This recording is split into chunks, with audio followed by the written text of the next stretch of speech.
এবার বিশ্ব উষ্ণায়নের প্রভাবে জলস্তর বৃদ্ধির প্রভাব পড়ছে কি সুন্দরবনে? অসময়ে নদীবাঁধ ভাঙার ঘটনায় সেই প্রশ্নই কিন্তু উঠে এলো আবারও।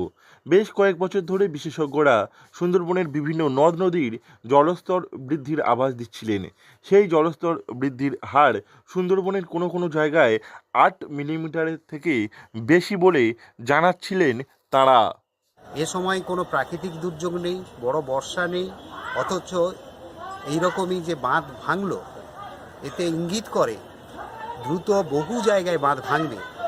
বিশ্বায়নের ফলে আজকের যে নদীর জলের যে উচ্চতা বেড়ে যাচ্ছে এবং সুন্দরবন যে আজকের মারাত্মক একটি ক্ষতিগ্রস্ত অবস্থার দিকে যাওয়ার মুখে দাঁড়িয়ে আছে।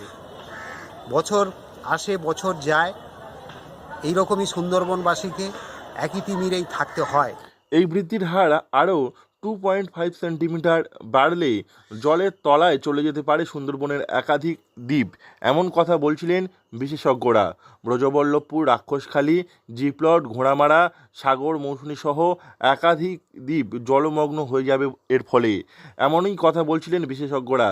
সেই জল আর নামবে না ভবিষ্যতে, ফলে ঘরছাড়া হয়ে পড়বেন লক্ষ লক্ষ মানুষ। সম্প্রতি সেই ঘটনাই ঘটেছে পাথর প্রতিমায়। আগু ধসলে আচ্ছা, আগু ধসলে আর ঘটে আগু পানি দেখো রাতারাতি আমাদের ঠকাছে গেলে কি কষ্টে এরকম থাকতাম।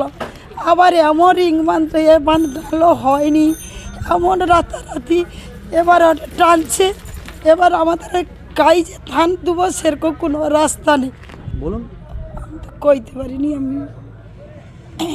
স্থায়ী বাঁধ চাইছেন, তাই তো? হ্যাঁ, জলবায়ু পরিবর্তনের প্রভাব যদি রোধ করা না যায়, তাহলে আগামীতে ভয়াবহ দিনের সম্মুখীন হতে চলেছে সুন্দরবন, এমনই আশঙ্কা বিশেষজ্ঞদের। সেই আশঙ্কা সত্যি করে সম্প্রতি অসময়ে কাকদ্বীপের রামগোপালপুর গ্রাম পঞ্চায়েতের হরেন্দ্রনগর গ্রামের নদীবাঁধ ভেঙেছে।